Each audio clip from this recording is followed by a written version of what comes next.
Salut à toutes et à tous. Ouais, très chers fans, j'espère que vous allez bien. J'espère que tout le monde se porte bien.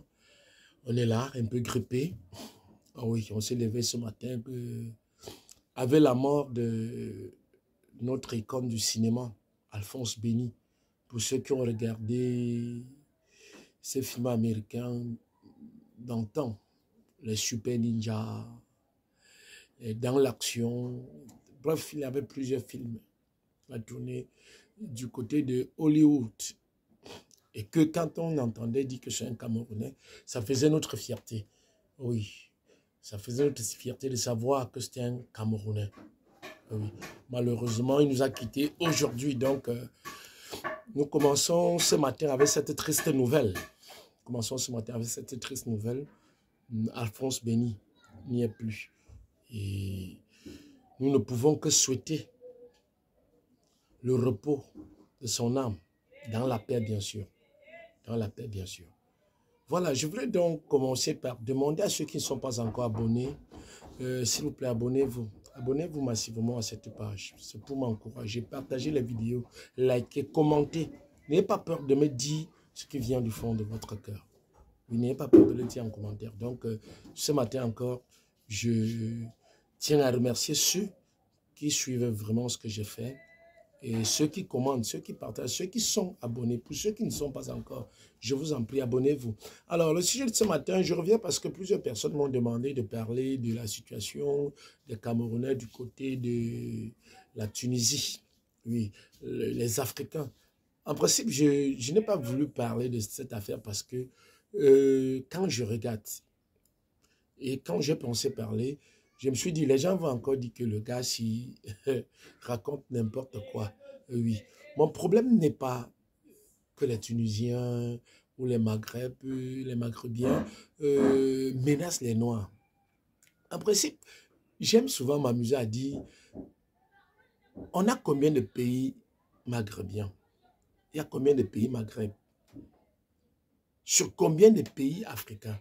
Vous savez, chez eux, rien que le fait qu'ils ont la peau blanche change un peu leur mentalité. Vous pensez que si les Africains subsahariens, si l'Afrique subsaharienne décide, ces quelques pays-là peuvent faire quoi? Je dis, ils ne sont que quelques, ils doivent être peut-être 6 comme ça. Hein? Sur combien de pays? Nous sommes 6, sont 6. Ça veut dire que nous sommes plus d'une quarantaine. Et je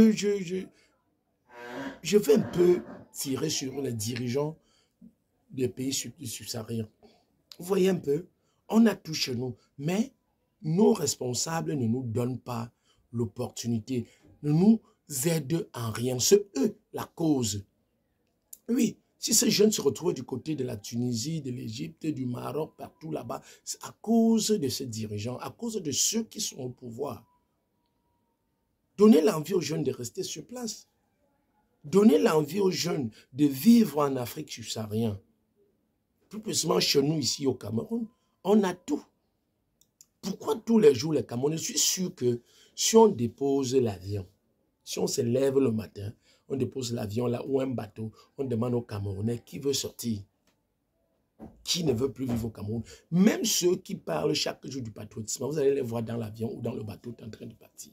La preuve en est que la majorité d'entre eux ont des doubles nationalités. Oui. La majorité d'entre eux ont le double nationalité. Mais sur les plateaux de télévision, en longueur de journée, lorsque tu veux un peu donner ton point de vue sur un sujet, on se verse sur toi comme si c'était toi l'antipatriote. Oui. Les vrais antipatriotes, c'est ceux-là qui pensent qu'ils défendent la patrie. Pourquoi les jeunes partent chaque jour? C'est la question qu'il faut se poser. On ne doit même pas poser la question. Je ne veux pas chercher à savoir pourquoi les Tunisiens font ça. Mon problème surtout, c'est que qu'est-ce qui se passe pour que les jeunes se retrouvent là-bas? Abandonnant leur pays. Vous pensez que la Tunisie là, est plus riche que le Cameroun? Ils ont quoi? Ce n'est qu'un site touristique. Ce n'est qu'un site touristique, je vous le dis. Faites des recherches, vous allez voir. En dehors du tourisme, ils n'ont rien. Les sites touristiques qu'ils ont là-bas chez eux, ils n'ont rien. On retrouve des Camerounais là-bas qui souffrent. Je trouve les Camerounais qu'on malmène, qu'on maltraite. Les gars ont abandonné l'or ici. Ils ont abandonné le pétrole. Hein? On ne parle pas des espaces verts qu'on a ici, qu'on peut cultiver sans problème. On abandonne tout ça, on est dans l'eau. On est chez les gens en train de souffrir. C'est parce que ceux qui sont là ne font rien. Hein? Donnez l'opportunité aux jeunes. Donnez l'occasion aux jeunes d'aimer ce pays.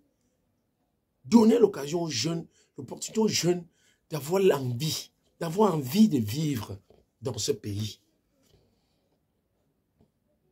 J'ai mal de savoir que parfois tu vois même un grand que dans ta tête, tu te dis que non, le grand chien a réussi sa vie.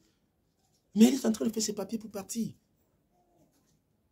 J'ai vu des gens vendre la maison familiale pour faire les papiers pour partir. J'ai vu les chefs d'entreprise ici. Hein? Même si on ne vous dit pas qu'ils passent leur temps, la moitié de leur temps là-bas. Font vivre les enfants là-bas. Qu'est-ce qui ne va pas chez nous pour qu'on laisse les jeunes partir comme chacun rêve partir? Je dis, le rêve de tout un Camerounais, c'est d'aller à l'étranger. Même ceux qui vont vous dire qu'ils veulent rester là, qui défendent la patrie. Non. Leur rêve, c'est là-bas. Personne n'a le courage de dire que c'est mauvais. Oui. Parce que tu as même l'argent sur place. T'es soigné. C'est pas chose facile. Tu as l'argent sur place. Trouver l'école que tu peux payer jusqu'à l'enfant fréquente bien. Il n'y en a pas parce que le système éducatif est détruit. Le système éducatif est détruit. Je vais vous raconter une histoire parce que là, je dis que parfois, je me dis que ce sont même des comédiens. À la rigueur. On a actuellement on a augmenté le prix le prix du carburant. Quand je parle de carburant, je parle du gasoil, je parle de l'essence. Oui.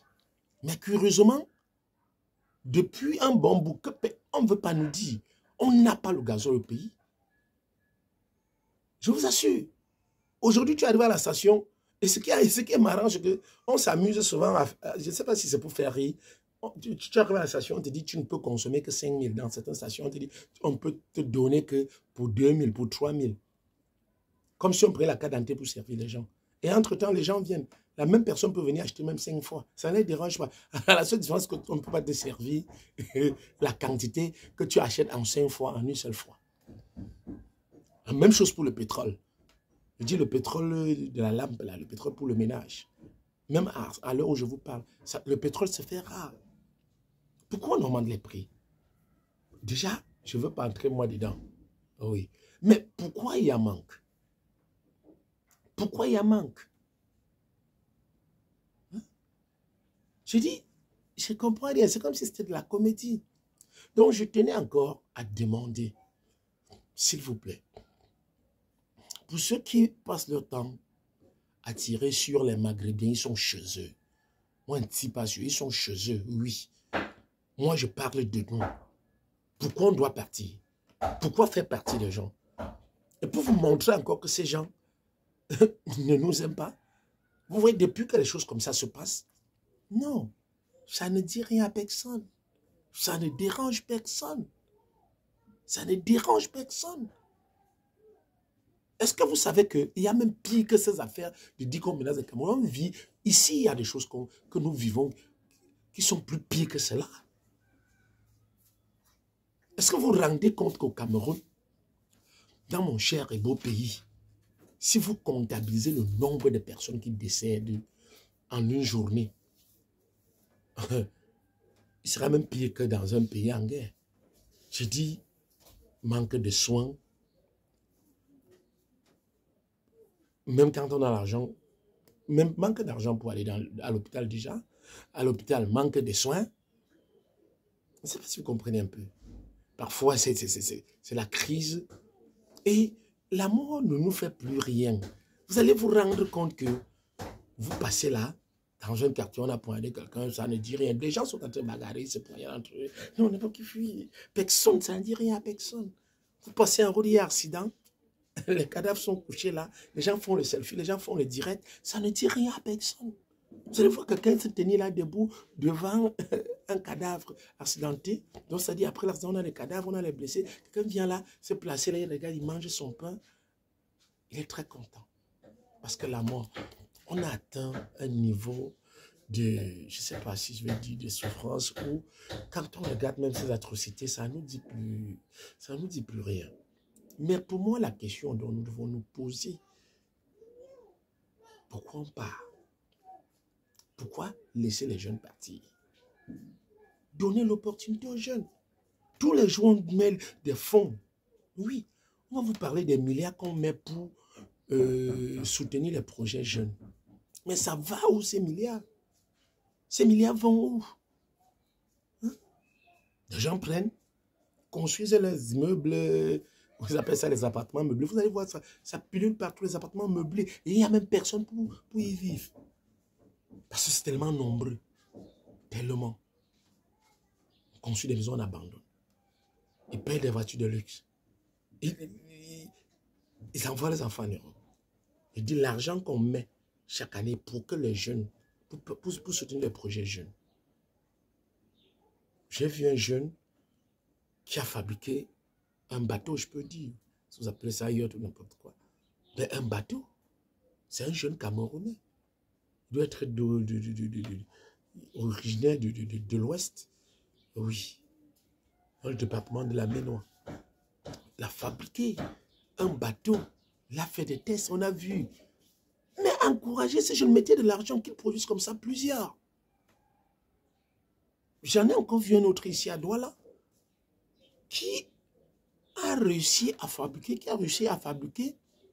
un téléviseur qui ne prend pas le courant. Mais mettez de l'argent que cet enfant produise autant et qu'on consomme Made in Cameroun. S'il vous plaît, je vous en prie, faites quelque chose. Et je voudrais dire aux gens, que vous le voulez ou pas, il n'y a que le changement. Et comme disait quelqu'un, le changement par les urnes. C'est pour ça que je dis c'est le moment. C'est le moment pour chaque Camerounais de s'inscrire sur la liste électorale. Parce que quand vous regardez, prenons un peu vaguement les statistiques, ça fait honte. Un pays de 30 millions, plus de 30 millions, s'il faut dire, d'habitants. On a juste un petit poignet. Je ne sais pas si on a réussi à inscrire 10 millions sur les listes électorales. Vous allez vous rendre compte que les dernières élections, on a moins de 5 millions qui ont voté. Et celui qui est élu président, on va vous dire, c'est moins de 2 millions. C'est moins de 2 millions parce que... Vraiment, les gars, inscrivons-nous massivement sur les listes électorales. C'est maintenant. Ou jamais. Je vous dis, inscrivez-vous sur les listes électorales. C'est maintenant ou jamais. Et c'est ça le vrai combat. C'est ça le vrai combat. S'il faut empêcher que nous ayons encore des problèmes avec des Tunisiens, aimons notre pays, construisons notre pays, donnons l'envie à ceux jeunes de ne plus partir. Et je dis toujours, si ceux qui sont là ne font rien, c'est parce qu'ils ont épuisé leur carte. Donnons la chance aux autres. Et pour le faire, il faut s'inscrire sur les listes électorales. Inscrivez-vous les gars. Et ce jour-là, nous irons voter celui que nous voulons. Et surtout, il ne suffit pas de voter. C'est de protéger également son vote. Vous voyez les sénatoriales, ça se passait comme une lettre à la poste. Comme une lettre à la poste. On ne sait même pas comment ça s'est passé, rien. Pourquoi? Parce que ceux qui sont là, ce n'est pas les gens, ce n'est pas des personnes que nous portons. Ce ne sont pas des personnes que nous portons. Ils ont fait les choses qu'ils peuvent faire. Allez. Après, on va nommer d'autres complétés dessus. Et la même chose reprend. La même chose reprend. La même souffrance va reprendre. Non. Inscrivez-vous sur les listes électorales.